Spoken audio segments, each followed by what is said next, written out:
Hello friends, ഇന്നത്തെ എപ്പിസോഡിൽ ധനുഷ് റൂമിൽ സ്നേഹയുടെ വരവും പ്രതീക്ഷിച്ചിരിക്കുമ്പോൾ ധനുഷിന്റെ ഫോണിലേക്ക് ഒരു മെസ്സേജ് വരുന്നു. ഈ സമയം സ്നേഹ റൂമിലേക്ക് എത്തിയതും ഇവിടെ തനിച്ചിരുന്ന് മുഷിഞ്ഞോ എന്ന് ധനുഷിനോട് ചോദിക്കുമ്പോൾ സ്നേഹയോട് പറഞ്ഞു, ഇല്ല, ഇന്നത്തെ ദിവസം നമ്മളെ സംബന്ധിച്ച് നമ്മുടെ ജീവിതത്തിലെ വളരെ പ്രധാനപ്പെട്ട ദിവസമാണല്ലോ, അത് അങ്ങനെ അങ്ങ് തീർന്നു പോകുന്നതും മുഷിഞ്ഞു പോകുന്നതും ശരിയില്ലല്ലോ എന്നൊക്കെ ധനുഷ് പറയുമ്പോൾ സ്നേഹ പറഞ്ഞു, എന്നാ ധനുഷ് ഇവിടെ നിന്നിരിക്കെ, ഞാൻ ഒന്ന് ഫ്രഷ് ആയിട്ട് വരാം. അങ്ങനെ പറഞ്ഞുകൊണ്ട് സ്നേഹ നേരെ വാഷ്റൂമിലേക്ക് കയറി. ഈ സമയത്താണ് ധനുഷിന്റെ ഫോണിലെ മെസ്സേജ് ടോൺ ധനുഷ് ശ്രദ്ധിച്ചത്.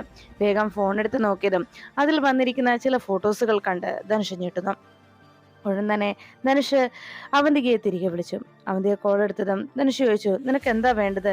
നീ വീണ്ടും വീണ്ടും എന്നെ ബ്ലാക്ക്മെയിൽ ചെയ്യുകയാണോ? അത് കേട്ടതും പുഞ്ചിരിച്ചുകൊണ്ട് അവന്തിക പറഞ്ഞു, ധനുഷ്, ഞാൻ നിന്നോട് പറഞ്ഞാണല്ലോ, നീ വെറുതെ എന്നെ ചതിക്കാൻ നോക്കണ്ട എന്ന്. ഇത് മാത്രമല്ല, ഇത് ഞാൻ നിനക്ക് വെറുതെ ഒരു ടെസ്റ്റ് ഡോസായിട്ട് അയച്ചതാണ്. ഇതല്ലാതെ വേറെ കുറെ ഫോട്ടോകൾ എന്റെ പക്കലുണ്ട്, അതും നമ്മൾ രണ്ടുപേരും ഒന്നിച്ചിരിക്കുന്ന സ്വകാര്യ നിമിഷങ്ങൾ. എന്താ ആ ഫോട്ടോ കാണണോ? ഇനിയും നീ എന്റെ വാക്കുകൾ അനുസരിച്ചില്ല എന്നുണ്ടെങ്കിൽ, ഞാൻ പറയുന്നത് കേട്ടില്ല എങ്കിൽ ഈ ഫോട്ടോസുകൾ ഞാൻ പോലീസ് സ്റ്റേഷനിൽ ഹാജരാക്കും. അത് മാത്രമല്ല, ഇത് ബാക്കിയുള്ള നമ്മുടെ ഫോട്ടോകളെല്ലാം തന്നെ ഞാൻ സ്നേഹയുടെ ഫോണിലേക്കും അയച്ചു കൊടുക്കും. പിന്നെ സ്നേഹ തന്നെ നിന്നെ ഇവിടെ നിന്ന് അടിച്ച് പുറത്താക്കും. അത് മാത്രമല്ല, ഇപ്പോ ഞാൻ പറയുന്നത് നീ കേട്ടില്ല എന്നുണ്ടെങ്കിൽ ഇനി നിന്റെ വാതിൽ വന്ന് മുട്ടാൻ പോകുന്നത് പോലീസുകാരായിരിക്കും. എന്താ വേണ്ടത്, നീ തന്നെ തീരുമാനിച്ചോ എന്ന് പറഞ്ഞതും ധനുഷ് പറഞ്ഞു, അവന്തിക, ഞാൻ എന്താ ചെയ്യേണ്ടത്, നീ അത് പറ. അത് കേട്ടതും അവന്തിക പറഞ്ഞു, എന്നാൽ ഇപ്പോ ഈ നിമിഷം നീ ഇവിടെ നിന്ന് ഇറങ്ങണം. പിന്നെ എന്താ വേണ്ടെന്ന് ഞാൻ പറയാമെന്ന് പറഞ്ഞ് അവന്തിക ചില നിർദ്ദേശങ്ങൾ ധനുഷിനായി വെക്കുന്നു. ധനുഷ് അതെല്ലാം കേട്ട് കഴിയുമ്പോഴേക്കും അവന്തിക പറഞ്ഞു, പിന്നെ നീ ഇപ്പൊ ഇവിടെ നിന്ന് പോകുന്ന കാര്യം തൽക്കാലം സ്നേഹ അറിയണ്ട. നിന്റെ ബാഗോ സാധനങ്ങളോ ഒന്നും തന്നെ നീ ഇപ്പൊ എടുക്കുകയും വേണ്ട. സ്നേഹയോട് ഇക്കാര്യം പറയുകയും വേണ്ട. അങ്ങനെ അവളോട് നീ ഇവിടുന്ന് പോകുന്നതായിട്ട് അവൾക്ക് തോന്നിയാൽ, ബാഗൊക്കെ എടുക്കുന്ന കണ്ടാൽ ചിലപ്പോൾ അവൾ നിന്നെ പോകാൻ അനുവദിച്ചെന്ന് വരില്ല. അതുകൊണ്ട് തൽക്കാലം അവളോടൊന്നും പറയാതെ നീ ഇവിടെ നിന്ന് ഇറങ്ങിയാൽ മതി. അത് കേട്ടതും ശരിയെന്ന് പറഞ്ഞ് ധനുഷ് ഫോൺ വെച്ചു. അപ്പോഴേക്കും അവിടേക്ക് സ്നേഹ എത്തി. എന്താ ധനുഷ്, എന്ത് പറ്റി എന്ന് ചോദിച്ചതും ധനുഷ് പറഞ്ഞു, സ്നേഹ, നീ ഇവിടെ ഇരിക്കെ, ഞാൻ ഇപ്പൊ വരാം, എനിക്ക് അത്യാവശ്യമായിട്ടൊന്ന് പുറത്തു പോകണം. അത് കേട്ടതും സ്നേഹ ചോദിച്ചു, ധനുഷേ, ഇപ്പോഴോ? നീ എന്താ ഈ പറയുന്നത്? ഇന്നത്തെ നമ്മുടെ ഈ ദിവസം നീ എന്തിനാ ഇപ്പൊ പുറത്തു പോകുന്നത് എന്ന് ചോദിച്ചപ്പോൾ ധനുഷ് പറഞ്ഞു, എൻ്റെ ഫ്രണ്ടിന് ഒരു ആക്സിഡന്റ്, അതുകൊണ്ട് എനിക്ക് അത്യാവശ്യമായി ഹോസ്പിറ്റലിൽ ചെന്നേ പറ്റും. ഞാൻ വേഗം തന്നെ വരാം, ഒരു മണിക്കൂർ, അതിനു മുമ്പ് ഞാൻ എത്തും എന്നറിയിച്ചു. സ്നേഹ അവസാനം മനസ്സിലാ മനസ്സോടെ എന്നാ ശരി എന്ന് പറഞ്ഞ് സമ്മതിച്ചു. ധനുഷ് റൂമിൽ നിന്ന് ഇറങ്ങിയെന്ന് പോകുന്നത് അവന്തിക അപ്പുറത്തുനിന്ന് ശ്രദ്ധിക്കണം. ധനുഷ് കാറും എടുത്ത് അവിടെ നിന്ന് പുറപ്പെട്ടു. ഈ സമയത്ത് സ്നേഹയുടെ അരികിലേക്ക് പോകാനായി കയ്യിൽ ഗ്ലാസ് പാലുമൊക്കെ എടുത്ത് കിച്ചണിൽ നിന്ന് വരികയാണ് അർച്ചന. അപ്പോഴേക്കും അവന്തിക അർച്ചനയുടെ അരികിലേക്ക് എത്തി. അത് ശരി, നീ ഇത് ആർക്ക് കൊടുക്കാനാ പോകുന്നത് എന്ന് ചോദിച്ചതും അർച്ചന പറഞ്ഞു, ഇത് സ്നേഹയുടെ ഒക്കെ റൂമിലേക്ക് കൊടുക്കാൻ. എന്താ, നിങ്ങൾക്ക് കണ്ടിട്ട് മനസ്സിലായില്ലേ? ഇന്നവരുടെ ശാന്തി മുഹൂർത്തമാണ് എന്നറിയത്തില്ലേ എന്ന് ചോദിച്ചതും അവന്തിക പറഞ്ഞു, അവരുടെ ശാന്തി മുഹൂർത്തം ഒരിക്കലും നടക്കാത്ത ശാന്തി മുഹൂർത്തത്തിനായിട്ടാണല്ലോ നീ ഈ പാലുമൊക്കെ ആയിട്ട് പോകുന്നത്. അതെ, ഇന്ന് അങ്ങനെ ഒരു സംഭവം ഇവിടെ നടക്കാൻ പോകുന്നില്ല. അത് മാത്രമല്ല, നിന്റെ ആഗ്രഹങ്ങളോ നിന്റെ നീക്കങ്ങളോ നീ കരുതിയതുപോലെ ഒന്നും ഇന്ന് സംഭവിക്കില്ല. ഇന്നത്തെ ദിവസം ഈ അവന്തികയുടെ പ്ലാൻ പോലെയാണ് കാര്യങ്ങൾ നടപ്പിലാവുക. അല്ലാതെ നീ ചിന്തിക്കുന്നത് പോലെ, നീ ആഗ്രഹിക്കുന്ന പോലെ ഒന്നും തന്നെ ഇവിടെ നടക്കില്ല എന്ന് അവന്തിക അറിയിച്ചു. ഇനി ഞാനാ ജയിക്കാൻ പോകുന്നത്, നീ നോക്കിക്കോ. ഇപ്പം ധനുഷിന്റെ അരികിലേക്ക് നീ പോകുമ്പോ സ്നേഹയുടെ ഒപ്പം ധനുഷ് അവിടെ ഉണ്ടോ ഇല്ലയോ എന്ന് നീ ഒന്ന് ശ്രദ്ധിച്ചു നോക്ക്. അവൻ ഈ നിമിഷം ഈ വീട്ടിലില്ല എന്നറിയിച്ചു. അത് കേട്ടതും അർച്ചനയ്ക്ക് അത് വിശ്വസിക്കാൻ കഴിഞ്ഞില്ല. അതെ, ഈ ശാന്തി മുഹൂർത്തം നടക്കണമെന്ന് ഈശ്വരൻ തീരുമാനിച്ചാൽ അത് നടക്കുക തന്നെ ചെയ്യും. ഇനി അത് നടക്കണ്ട എന്നാണ് ഈശ്വര തീരുമാനമെങ്കിൽ അങ്ങനെ നടക്കട്ടെ. അല്ലാതെ അവനവൻ ചെയ്യുന്ന പ്രവൃത്തിയുടെ ഫലമാണ് അവനവൻ ലഭിക്കുക, അല്ലാതെ മറ്റൊന്നും ആർക്കും ലഭിക്കാൻ പോകുന്നില്ല എന്ന് അർച്ചന അവന്തികയോട് അറിയിച്ചു. അവന്തിക അത് കേട്ട് പുഞ്ചിരിയോടെ അങ്ങ് നിൽക്കുമ്പോൾ അവന്തികയുടെ വാക്കുകൾ കേട്ട് ചിരിച്ചുകൊണ്ട് അർച്ചനയുടെ വാക്കുകൾ കേട്ട് ചിരിച്ചുകൊണ്ട് അങ്ങനെ അവന്തിക നിൽക്കുന്നത് കണ്ട് വേഗം അർച്ചന സ്നേഹയുടെ ഒക്കെ റൂമിന്റെ വാതിൽ ചെന്ന് മുട്ടി. വാതിൽ തുറന്നതും സ്നേഹയുടെ അകത്തേക്ക് കയറി ചെന്ന അർച്ചന ചോദിച്ചു, അല്ല ധനുഷ് എവിടെ മോളെ എന്ന് അന്വേഷിച്ചതും ധനുഷ് പുറത്തു പോയി ഏട്ടത്തി, എന്തോ അത്യാവശ്യമുണ്ടെന്ന് പറഞ്ഞു പോയതാ, വേഗം എത്താമെന്ന് പറഞ്ഞിട്ടുണ്ട് എന്നറിയിച്ചു. എന്നാ ശരി, ഇത് തരാൻ വന്നതാന്ന് പറഞ്ഞ് ആ പാല് സ്നേഹയുടെ കയ്യിലേക്ക് കൊടുത്തിട്ട് അർച്ചന അവിടെ നിന്ന് ഇറങ്ങുന്നു. അർച്ചന പുറത്തേക്ക് ഇറങ്ങി വരുന്നതും കാത്ത് അവന്തിക അപ്പുറത്ത് മാറുന്നു. എന്തായി, നീ ചെന്ന് ചോദിച്ചിട്ട് ധനുഷ് എവിടെയുണ്ടോ? ഇല്ലല്ലോ, അവൻ ഇതിനോടകം ഈ വീട് വിട്ട് പോയി കഴിഞ്ഞു. ഇനി അവൻ മടങ്ങി വരാൻ പോകുന്നില്ല. ഇപ്പോ ആരാ ജയിച്ചത്? നിനക്ക് ഇപ്പൊ മനസ്സിലായില്ലേ ഈ അവന്തികയോട് കളിച്ചാൽ ഇങ്ങനെ ഇരിക്കുമെന്ന്? ഇത് കേട്ട ഉടനെ അർച്ചന പറഞ്ഞു, അത് നിങ്ങളുടെ വിശ്വാസം മാത്രമാണ് അങ്ങനെയൊന്ന്. എന്നാൽ നിങ്ങൾ കരുതുന്ന പോലെ എല്ലാം നടന്നുവെന്ന് നിങ്ങൾ ചിന്തിക്കുന്നതിനപ്പുറമായിരിക്കും ചിലപ്പോൾ കാര്യങ്ങൾ സംഭവിക്കുക. എന്തായാലും ജയിച്ചെന്നുള്ളതിന്റെ അഹങ്കാരവും സന്തോഷവും ഒക്കെ നിങ്ങളുടെ മുഖത്തുണ്ട്. പക്ഷേ ഇത് ജയമായിട്ടൊന്നും എനിക്ക് തോന്നുന്നില്ല. കാരണം ഇത് എൻ്റെ മേലുള്ള നിങ്ങളുടെ ജയവുമല്ല. അത് ഒരിക്കലും നിങ്ങൾക്കുള്ള ജയവുമാവുകയുമില്ല എന്ന് പറഞ്ഞു. അപ്പോഴേക്കും അമിതിയ പറഞ്ഞു, തോറ്റു തുന്നം പാടിയിട്ടും നിനക്ക് അത് അംഗീകരിക്കാൻ കഴിയുന്നില്ല അല്ലേ? നിനക്ക് തോൽവി സമ്മതിച്ചുവെന്ന് നിനക്ക് അംഗീകരിക്കാനോ അത് വിശ്വസിക്കാനോ നിനക്ക് സാധിക്കുന്നില്ല. അതാണ് അർച്ചന നീ ഇപ്പൊ ഇങ്ങനെയൊക്കെ പറയുന്നത്. എനിക്കത് മനസ്സിലാവുന്നുണ്ട് എന്ന് അർച്ചനയോട് അവന്തിക അറിയിച്ചു. ഉടനെ അവന്തിക പറയുന്നത് കേട്ട് അർച്ചന പറഞ്ഞു, ശരി, നിങ്ങൾ അങ്ങനെയാണ് വിശ്വസിക്കുന്നെങ്കിൽ അങ്ങനെ തന്നെ നടന്നോട്ടെ, ഞാൻ കൂടുതലൊന്നും പറയുന്നില്ല എന്ന് പറഞ്ഞ് അർച്ചന അവിടെ നിന്ന് അവന്തികയോട് അങ്ങനെയൊക്കെ സംസാരിച്ചത് കേട്ട് അർച്ചന അവിടുന്ന് പോരുന്നു. പിന്നീട് അർച്ചന ഉടൻ തന്നെ ധനുഷിന്റെ ഫോണിലേക്ക് വിളിച്ചു. ധനുഷ് കോള് അറ്റൻഡ് ചെയ്തതും ഉടനെ ധനുഷിനോട് അർച്ചന ചോദിച്ചു, ധനുഷെ നീ ഇപ്പൊ എവിടെയാ? ഞാൻ പുറത്താണ് അർച്ചന എന്നറിയിച്ചു. അല്ല, നീ ഇന്നത്തെ ദിവസം എന്തിനാണ് ഇവിടുന്ന് പോയത്? നിന്നെ കാത്ത് ഇവിടെ ഒരു പെൺകുട്ടി ഇരിപ്പുണ്ടെന്നുള്ള കാര്യം നീ മറന്നുപോയോ? നീ എനിക്ക് തന്ന വാക്ക് നീ മറന്നോ എന്ന് അർച്ചന ചോദിക്കുമ്പോൾ ധനുഷ് പറഞ്ഞു, അർച്ചന ഞാനൊന്നും മറന്നിട്ടില്ല, പക്ഷെ ഇന്നത്തെ ദിവസം എനിക്ക് ഇവിടുന്ന് മാറിയേ പറ്റൂ. അർച്ചന എന്നോട് ക്ഷമിക്കണം, എനിക്ക് കൂടുതൽ ഇപ്പോൾ സംസാരിക്കാൻ കഴിയില്ല, എനിക്കിപ്പോൾ ഉടനെ മടങ്ങി വരാനും ആവില്ല എന്ന് പറഞ്ഞ് ധനുഷ് വേഗം കോള് കട്ട് ചെയ്തു. അർച്ചന ആകെ ടെൻഷനിലായി. പിന്നീട് അവന്തിക അർച്ചനയുടെ ഈ അവസ്ഥ കണ്ടിട്ട് പുഞ്ചിരിയോടെ അവിടെ അർച്ചനയെ നോക്കി അഹങ്കാരത്തോടെ നിന്നു. അല്പസമയം കഴിഞ്ഞതും സ്നേഹ ധനുഷിനെ കാത്തിരുന്നിട്ടും ധനുഷ് വരാത്തതുകൊണ്ട് നിരാശയോടെ ഇരിക്കുന്നത് കണ്ട് സ്നേഹയ്ക്ക് അരികിലേക്ക് അവന്തിക എത്തി. മോളെ സ്നേഹയെ, ധനുഷ് എവിടെ എന്ന് ചോദിച്ചതും ധനുഷ് ഒന്ന് പുറത്തു പോയിരിക്കുകയാണ് എന്ന് അവന്തികയൊക്കെ സ്നേഹ മറുപടി നൽകി. ഇത്രയും നേരമായിട്ടും മടങ്ങിയെത്തിയില്ലേ? അല്ല, എവിടെ പോയതാ? ഇന്നത്തെ ഒരു ദിവസം ഇങ്ങനെ ഒരു ആൾ ഇവിടെ കാത്തിരിപ്പണമെന്ന് അറിഞ്ഞിട്ടും ഒരു പെൺകുട്ടിയെ ഇങ്ങനെ കാത്തിരിക്കാൻ അനുവദിച്ചിട്ട് ധനുഷ് ഇത് എങ്ങോട്ട് പോയതാണ്? ഞാൻ വിളിക്കാലോ അവനെ എന്ന് പറഞ്ഞ് അവന്തിയെ വിളിക്കാൻ തുടങ്ങുമ്പോൾ സ്നേഹ പറഞ്ഞു, വേണ്ട ഇടത്തി, ധനുഷ് മടങ്ങി വന്നോളും, ഇവിടെ തന്നെ എത്താമെന്നാണ് എന്നോട് പറഞ്ഞത്. ഓ, ഇന്നിനിപ്പോ ഇങ്ങനെ കാത്തിരുന്നിട്ട് കാര്യമുണ്ടെന്ന് എനിക്ക് തോന്നുന്നില്ല. ധനുഷ് ഉടനെ വരാമെന്ന് പറഞ്ഞെങ്കിലും സമയത്തിലായില്ലേ, അവനിനി ഉടനെ മടങ്ങി വരുന്ന തോന്നുന്നില്ല. എന്തായാലും മോളെ നീ കിടന്നോ, അതാ നല്ലത് എന്ന് പറഞ്ഞു. അപ്പോഴേക്കും സ്നേഹ പറഞ്ഞു, എന്തായാലും ധനുഷ് മടങ്ങി വരുമെന്ന് എന്നോട് പറഞ്ഞിട്ട് പോയതാ, അതുകൊണ്ട് വരാതിരിക്കില്ല, ഞാൻ കാത്തിരുന്നോളാം എന്ന് സ്നേഹ അറിയിച്ചതും അവന്തിയെ പറഞ്ഞു, എന്തായാലും ഇന്നത്തെ ദിവസം നീ ഇങ്ങനെ തനിച്ച് ഇവിടെ ഇരിക്കണ്ട, ഞാൻ എന്തായാലും നിനക്ക് കൂട്ടായിട്ട് ഇവിടെ കിടക്കാം എന്ന് പറഞ്ഞപ്പോൾ അവന്തികയോട് സ്നേഹ പറഞ്ഞു, അതിന്റെ ആവശ്യമൊന്നുമില്ല ഏട്ടത്തിയും, എടുത്തി പൊക്കോ, എനിക്ക് ഇവിടെ ഇരിക്കുന്നതിൽ കുഴപ്പമൊന്നുമില്ല, ധനുഷ് വന്നിട്ടേ ഞാൻ ഉറങ്ങുന്നുള്ളൂ എന്ന് പറഞ്ഞ് സ്നേഹ അവന്തികയോട് പോയിക്കോളാൻ അറിയിച്ചു. അവന്തിക എന്നാ ശരിയെന്ന് പറഞ്ഞ് അവിടെ നിന്ന് പുറത്തേക്ക് ഇറങ്ങി നേരെ തന്റെ റൂമിലേക്ക് പോകുന്നു. പിന്നീട് പിറ്റേന്ന് രാവിലെ കിച്ചണിൽ എല്ലാവർക്കുമുള്ള ചായ എടുക്കുകയാണ് അർച്ചന. ആതിര അവിടേക്ക് എത്തി അർച്ചനയോട് അച്ഛനുള്ള ചായയാണെങ്കിൽ ഇത് ഞാൻ കൊണ്ടേ കൊടുക്കാം എന്ന് അച്ഛനോട് ആതിര അറിയിച്ചു. അപ്പോഴേക്കും അർച്ചന പറഞ്ഞു, വേണ്ട, ഞാനിത് എന്തായാലും കൊണ്ടേ കൊടുക്കാൻ പോകുന്നുണ്ടല്ലോ, അപ്പൊ അച്ഛന് ഞാൻ കൊടുത്തോളാം എന്ന് പറഞ്ഞു. അപ്പോഴേക്കും ആതിര പറഞ്ഞു, അല്ലെങ്കിലും അച്ഛന് ചില കാര്യത്തിൽ കൊച്ചുകുട്ടികളെ പോലെയാണ്, ചില കാര്യങ്ങളൊക്കെ ചേച്ചി തന്നെ ചെയ്യുന്നതാണ് അച്ഛന് ഇഷ്ടം, പ്രത്യേകിച്ച് അച്ഛന് മെഡിസിൻ എടുത്ത് കൊടുക്കുന്ന കാര്യത്തിൽ.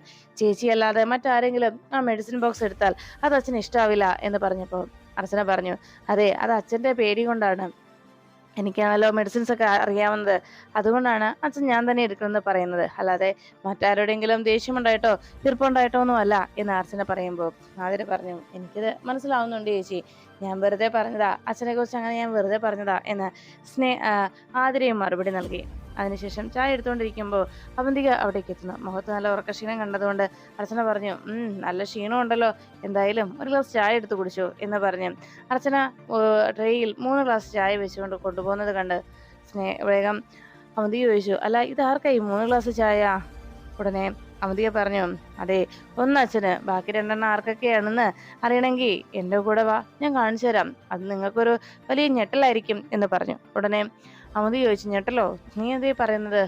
അതിപ്പോ നീ ആർക്കൊണ്ട കൊടുത്തല്ലോ, എനിക്കെന്താ എന്ന രീതിയിൽ അവന്തിക അങ്ങനെ നിന്നതും അർച്ചന ചായയുമായി നേരെ സ്റ്റെയർ കയറിപ്പോയി. അപ്പോഴേക്കും അവന്തികയ്ക്ക് വീണ്ടും സംശയം, അല്ല അവളെന്താ അങ്ങനെ പറഞ്ഞത്, ഇനി അത് ആർക്കായിരിക്കും എന്നോർത്ത് അവന്തിക അർച്ചന പറഞ്ഞത് കേട്ട് അത് ആർക്കായിരിക്കുമെന്ന് അറിയാനായി പിന്നാലെ പോകുന്നു. ഇത് കണ്ടതിന് ആതിരയ്ക്കും പെട്ടെന്നൊരു സംശയം തോന്നി. എന്തെങ്കിലും ആവട്ടെ എന്ന് ഓർത്ത് ആതിര തന്റെ ജോലിയിലേക്ക് തിരിഞ്ഞു. അപ്പോഴേക്കും അർച്ചന നേരെ ചായയുമായി നേരെ പോയത് സ്നേഹയുടെ റൂമിന് മുന്നിലേക്ക്. സ്നേഹയുടെ വാതിൽ മുട്ടിയതും വാതിൽ തുറന്ന സ്നേഹയോട് അർച്ചന ചോദിച്ചു, ചായ അല്ല ധനുഷ് എണീറ്റില്ലേ എന്ന് ചോദിച്ചതും എണീറ്റ് താ ഇപ്പൊ കുളിക്കാൻ കയറിയതേ ഉള്ളൂ എന്ന് സ്നേഹ മറുപടി നൽകി. എന്നാ ശരിയെന്ന് പറഞ്ഞ് അർച്ചന നേരെ അവന്തികയുടെ അരികിലേക്ക് ചെന്നു. സ്നേഹ വാതിലടച്ചു പോയതും അർച്ചന ചിരിച്ചുകൊണ്ട് അവന്തികയ്ക്ക് അരികിലേക്ക് എന്നതും അവന്തികയുടെ മുഖത്ത് ആകെ കടന്നൽ കുത്തിയതുപോലെ കലിയോടെ നിന്നു. അവന്തികയോട് അർച്ചന പറഞ്ഞു, കേട്ടില്ലേ, നിങ്ങൾ ഇന്നലെ ഇവിടെ നിന്ന് നാട് കടത്തി വിട്ടവൻ ഇപ്പതാ സ്നേഹയുടെ റൂമിലുണ്ടെന്ന് മനസ്സിലായോ എന്ന് ചോദിച്ചപ്പോൾ അവന്തിക ആ കലിയോടെ നോക്കി. അവൻ എന്നെ ചതിച്ചുവല്ലേ എന്ന രീതിയിൽ നോക്കുമ്പോൾ അർച്ചന പറഞ്ഞു, എനിക്കറിയാമായിരുന്നു നിങ്ങൾ ഇന്നലത്തെ ദിവസം എന്തെങ്കിലും പ്രശ്നം നിങ്ങൾ ഉണ്ടാക്കുമെന്ന്, അവനെ കുഴപ്പത്തിലാക്കാൻ എന്തെങ്കിലുമൊക്കെ പണി നിങ്ങൾ നടത്തുമെന്ന്. അതിന് മുൻകൂട്ടി മനസ്സിലാക്കി അതിന് വേണ്ട എല്ലാ നീക്കങ്ങളും അതിനുള്ള പ്രതിരോധങ്ങളും എല്ലാം ചെയ്തിട്ടാണ് ഞാൻ ഇവിടെ നിന്നിരുന്നത്. അതുകൊണ്ട് ഇന്നലെ നിങ്ങൾ പറഞ്ഞ സ്ഥലത്തേക്ക് പോയത് മറ്റൊരാളാണ് ധനുഷിന് പകരം. ധനുഷ് പിന്നെ എങ്ങനെ ഇവിടെ വന്നു കയറിയെന്നായിരിക്കും നിങ്ങൾ ആലോചിക്കുന്നത്. നിങ്ങൾ രാത്രി മുഴുവൻ ഇവിടെ വാതിൽക്കൽ കാത്തു നിൽക്കുകയായിരുന്നല്ലോ. പക്ഷേ ധനുഷ് ഇവിടേക്ക് തിരികെ വന്നത് പുറകിലൂടെ മതിലിന് പുറത്ത് വണ്ടി പാർക്ക് ചെയ്തിട്ട് മതിൽ ചാടിയാണ് ധനുഷ് സ്നേഹയുടെ റൂമിലെത്തിയത്. മനസ്സിലായോ? അതുകൊണ്ട് നിങ്ങൾ ഏതൊക്കെ രീതിയിൽ എന്തൊക്കെ ചെയ്താലും ധനുഷിനെയും സ്നേഹയും പിരിക്കാനാവില്ല. അവർക്കിടയിലുള്ള സ്നേഹം ആത്മാർത്ഥമായിട്ടുള്ളതാണ്. പിന്നെ ഒരു കാര്യം കൂടി നിങ്ങൾ മനസ്സിലാക്കിക്കോ, ഇന്നലെ രാത്രി കൊണ്ട് അവർ പൂർണ്ണമായും ഭാര്യ ഭർത്താക്കന്മാരായി കഴിഞ്ഞു. അതുകൊണ്ട് തന്നെ അവരുടെ ജീവിതത്തിലേക്ക് ഇനി നിങ്ങൾക്ക് നുഴഞ്ഞു കയറാനാവില്ല. ധനുഷിന്റെ മേൽ എല്ലാവിധ അധികാരവും പൂർണ്ണമായിട്ടും ഇപ്പൊ സ്നേഹയ്ക്ക് മാത്രമാണ്. ഇനിയും നിങ്ങൾ അവരുടെ ജീവിതം തകർക്കാൻ ശ്രമിച്ചാൽ നിങ്ങൾക്ക് പിന്നെ ഒരു പക്ഷേ ഈ നെല്ലിശ്ശേരിയിൽ നിന്ന് തന്നെ പുറത്താകേണ്ടി വരും. ഇപ്പോ ധനുഷ് എന്ന് പറയുന്നത് ഈ കുടുംബത്തെ സേതുമാധവന്റെ മരുമകൻ, നെല്ലിശ്ശേരി സേതുമാധവന്റെ മരുമകനാണ്. അതായത് നിങ്ങളെക്കാൾ ഒരു പടി മുകളിലാണ് ഇപ്പൊ ധനുഷിന്റെ സ്ഥാനം. അതുകൊണ്ട് തന്നെ നിങ്ങൾ ഇവിടെ ഇനിയും ധനുഷിനെ ആ സ്നേഹയുടെ ജീവിതം തകർക്കാൻ ശ്രമിച്ചാൽ നിങ്ങൾക്ക് എന്നേക്കുമായി നെല്ലിശ്ശേരിക്ക് പുറത്തേക്ക് പോകേണ്ടി വരും. നന്ദേട്ടൻ ഉടനെ തന്നെ നിങ്ങളെ ഇവിടുന്ന് നടിച്ചിറക്കിയെന്നുമിരിക്കും. അതുകൊണ്ട് വെറുതെ സ്വന്തം ജീവിതം തകർക്കാൻ നോക്കാതെ ഇനിയെങ്കിലും മര്യാദയ്ക്ക് ജീവിക്കാൻ നോക്ക് എന്ന് പറഞ്ഞ് അർച്ചന പോകാനൊരുങ്ങുമ്പോൾ അവന്തിക പറഞ്ഞു, ഒരു ദിവസം കൊണ്ട് നേരം പുലരില്ലല്ലോ. അവൻ ഇന്നലെ എന്നോട് കാണിച്ച ഈ ചതിക്ക് അവൻ അനുഭവിക്കാൻ പോകുന്നതേ ഉള്ളൂ. ശരിക്കും ഇനിയാണ് അവന്റെ ജീവിതത്തിലെ തകർച്ച ഉണ്ടാകാൻ പോകുന്നത് എന്ന് പറഞ്ഞല്ലോ. അർച്ചന പറഞ്ഞു, സത്യത്തിൽ ഇത്രയും നാളുമാണ് അവൻ ശരിക്കും ജീവിക്കാതെ ഇത്രയും നാളും വെറുതെ അവന്റെ ജീവിതം കളഞ്ഞത്. ഇനി മുതലാണ് ഒരു നല്ല മനുഷ്യനായി ധനുഷ് ജീവിക്കാൻ പോകുന്നതെന്ന് അർച്ചനയും അവന്തികയോട് പറയുന്നു. അതിനുശേഷം അവന്തിക റൂമിലേക്ക് പോയി. അവിടെ റൂമിൽ തൻ്റെ മൊബൈലിൽ ഇനി എന്തൊക്കെയാണ് ചെയ്യേണ്ടതെന്നും എങ്ങനെയാണ് ധനുഷിനെ തൻ്റെ ചൊൽപ്പടിക്ക് നിർത്തേണ്ടത് എന്നതിനെ കുറിച്ച് തലപുകഞ്ഞ് ആലോചിച്ചുകൊണ്ട് അങ്ങനെ ഇരിക്കുമ്പോൾ അവന്തികയുടെ റൂമിനകത്തേക്ക് അപ്രതീക്ഷിതമായി അവന്തിക പോലും ഒട്ടും പ്രതീക്ഷിക്കാതെ അവിടേക്ക് ശിവരാമൻ എത്തി. ശിവരാമനെ കണ്ടതും അവന്തിക ആകെ ദേഷ്യത്തോടെ നോക്കുന്നു. നിങ്ങളോടാരാ എൻ്റെ റൂമിലേക്ക് വരാൻ പറഞ്ഞത്? നിങ്ങൾ എന്തിനാ ഇവിടേക്ക് വന്നത് എന്ന് ചോദിച്ച് ശിവരാമന് നേരെ അവന്തിക തട്ടിക്കയറുന്നു. ശിവരാമൻ വാതിക്കലേക്ക് എത്തിയിട്ട് അവന്തികയോട് പറഞ്ഞു, മേഡം, ഒരു കാര്യം പറയാനാണ് ഞാൻ വന്നത്. മേഡമാണ് എൻ്റെ കുഞ്ഞിനെ എന്നിൽ നിന്ന് അകറ്റിയത്. എൻ്റെ ജീവിതം തകർത്ത് കളഞ്ഞതും മേഡമാണ്. മേഡം പറഞ്ഞതുപോലെ എല്ലാം ഞാൻ പ്രവർത്തിച്ചതുകൊണ്ടാണ് ഇന്ന് എനിക്ക് എൻ്റെ ജീവിതം ഇല്ലാതായത്. അതുകൊണ്ട് എനിക്ക് ഒരു കാര്യം പറയാനുള്ളൂ, എൻ്റെ കുഞ്ഞ് ഇപ്പോൾ എൻ്റെ സ്വന്തമല്ല. നിയമപരമായിട്ടും ഞാൻ എൻ്റെ കുഞ്ഞിൻ്റെ ആരുമല്ലാതായി മാറിക്കഴിഞ്ഞു. എൻ്റെ കുഞ്ഞിനെ, അതായത് ശിവരാമൻ ഉപേക്ഷിച്ച കുഞ്ഞിനെ നിയമപരമായി ദത്തെടുത്ത് വളർത്തുകയാണ് ഇപ്പോൾ സച്ചി സാറും അർച്ചന മേഡവും. പക്ഷേ യഥാർത്ഥത്തിൽ എൻ്റെ കുഞ്ഞ് ആതിരയുടെ പക്കലാണ്. ആ കുഞ്ഞിനെ എനിക്ക് തിരികെ വേണം. ആ കുഞ്ഞിനെ എനിക്ക് തിരിച്ചു വേണം. എൻ്റെ ജീവിതത്തിൽ ഇനി എനിക്ക് ജീവിക്കാനുള്ള പ്രേരണയും ഞാൻ ജീവിക്കുന്നതും എൻ്റെ കുഞ്ഞിന് വേണ്ടിയാണ്. അതുകൊണ്ട് മേഡം പറഞ്ഞ അനുസരിച്ചല്ലേ എല്ലാം ഞാൻ ചെയ്തത്. എൻ്റെ കുഞ്ഞിനെ എനിക്ക് തിരികെ നേടിത്തരണം എന്ന് പറഞ്ഞപ്പോൾ അവന്തിക പറഞ്ഞു, ഇപ്പോൾ എല്ലാം എൻ്റെ തലയിലായോ? നിങ്ങളുടെ അത്യാഗ്രഹം, അതുകൊണ്ട് മാത്രമാണ് ഇതെല്ലാം സംഭവിച്ചത്. നിങ്ങൾക്ക് അത്യാഗ്രഹമായിരുന്നു. നിങ്ങളുടെ കുട്ടി വലിയ നിലയിൽ ജീവിക്കണമെന്നല്ലായിരുന്നോ നിങ്ങൾ ആഗ്രഹിച്ചത്? അതുകൊണ്ടല്ലേ ഇങ്ങനെയെല്ലാം സംഭവിച്ചത്. ഞാനങ്ങനെ പറഞ്ഞു എന്ന് വെച്ച് അതനുസരിക്കണമെന്ന് എന്തായിരുന്നു നിർബന്ധം എന്ന് ചോദിച്ചപ്പോൾ ഉടനെ ശിവരാമൻ പറഞ്ഞു, അതും ശരി തന്നെയാണ്. മേഡം പറഞ്ഞപ്പോൾ ഞാൻ സമ്മതിച്ചു. കാരണം ഏതൊരു അച്ഛൻ്റെയും ആഗ്രഹം തൻ്റെ കുഞ്ഞ് നല്ല നിലയിൽ ജീവിക്കണമെന്ന് തന്നെയാണ്. പക്ഷേ അത് എൻ്റെ അത്യാഗ്രഹമായിരുന്നു എന്നതും സത്യമായി ഇപ്പോൾ ഞാൻ തിരിച്ചറിയുന്നു. എനിക്ക് എന്തായാലും എൻ്റെ കുഞ്ഞിനെ തിരികെ വേണം എന്ന് ശിവരാമൻ അവന്തികയോട് ആവശ്യപ്പെടുന്നു. അവന്തിക ശിവരാമനോട് പറഞ്ഞു, അങ്ങനെ നിങ്ങൾക്ക് നിർബന്ധമാണെങ്കിൽ താൻ തന്നെ തൻ്റെ കുഞ്ഞിനെ സ്വന്തമായിരിക്കും, അല്ലാതെ ഞാനൊന്നും അതിനിടപെടില്ല. എന്നെ അതിനിട്ട് നിങ്ങൾ ഒരിക്കലും പ്രതീക്ഷിക്കുകയും വേണ്ട എന്ന് ശിവരാമനോട് ദേഷ്യത്തോടെ അവന്തിക അറിയിക്കണം. അതിനുശേഷം സച്ചിയും സേതുമാധവനും ഒക്കെ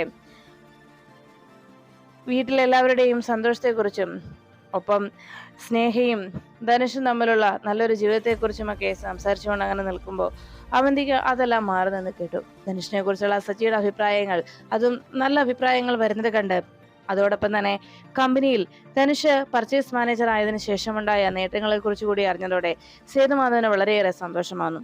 എങ്ങനെയും ഈ സന്തോഷം ഇല്ലാതാക്കണമെന്നതായിരുന്നു അവന്തികയുടെ തീരുമാനം. അപ്പോഴേക്കും വീട്ടിലുള്ള മറ്റുള്ളവരുടെ കണ്ണു വെട്ടിച്ച് ശിവരാമൻ ആതിരയുടെ റൂമിൽ കയറി ആതിരയുടെ കുഞ്ഞിനെയും എടുത്തുകൊണ്ട് പുറത്തേക്ക് ഇറങ്ങാൻ ഒരുങ്ങുന്നു. ഈ കാഴ്ച അർച്ചന കാണാനിടെ ഉടനെ തന്നെ അർച്ചന ആതിരയെന്ന് ഉറക്കെ വിളിച്ചു. ആതിരയും മറ്റെല്ലാവരും കൂടി അവിടേക്ക് ഓടിയെത്തുമ്പോൾ ശിവരാമൻ കുഞ്ഞുമായി പോകാനായി ഒരുങ്ങുന്നു.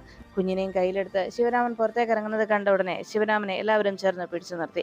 ശിവരാമന്റെ കയ്യിൽ നിന്ന് കുഞ്ഞിനെ വാങ്ങിക്കാൻ ഒരുങ്ങുമ്പോഴേക്കും ശിവരാമൻ പറഞ്ഞു, എന്റെ കുഞ്ഞ്, ഇത് എന്റെ കുഞ്ഞാണ്, ഞാൻ പറയുന്നത് ദയവേത് നിങ്ങൾ എല്ലാവരും കേൾക്കണം എന്ന് ശിവരാമൻ പറയുന്നത് കേട്ട് അവന്തിക റൂമിൽ നിന്ന് ഞെട്ടിലോടെ പുറത്തേക്ക് ഇറങ്ങി വരുന്നു. എല്ലാ സത്യങ്ങളും ശിവരാമൻ എല്ലാവർക്കും മുന്നിൽ വെളിപ്പെടുത്താൻ പോകുന്നു എന്നറിയുന്ന ആ നിമിഷത്തിൽ അവന്തിക ഭയത്തോടെ തന്റെ നെല്ലിശ്ശേരിയിലെ താമസം ഇന്നത്തോടെ അവസാനിക്കാൻ പോകുന്നു എന്ന ആശങ്കയിൽ ഞെട്ടിത്തെറിച്ച് നോക്കി നിൽക്കുന്നു.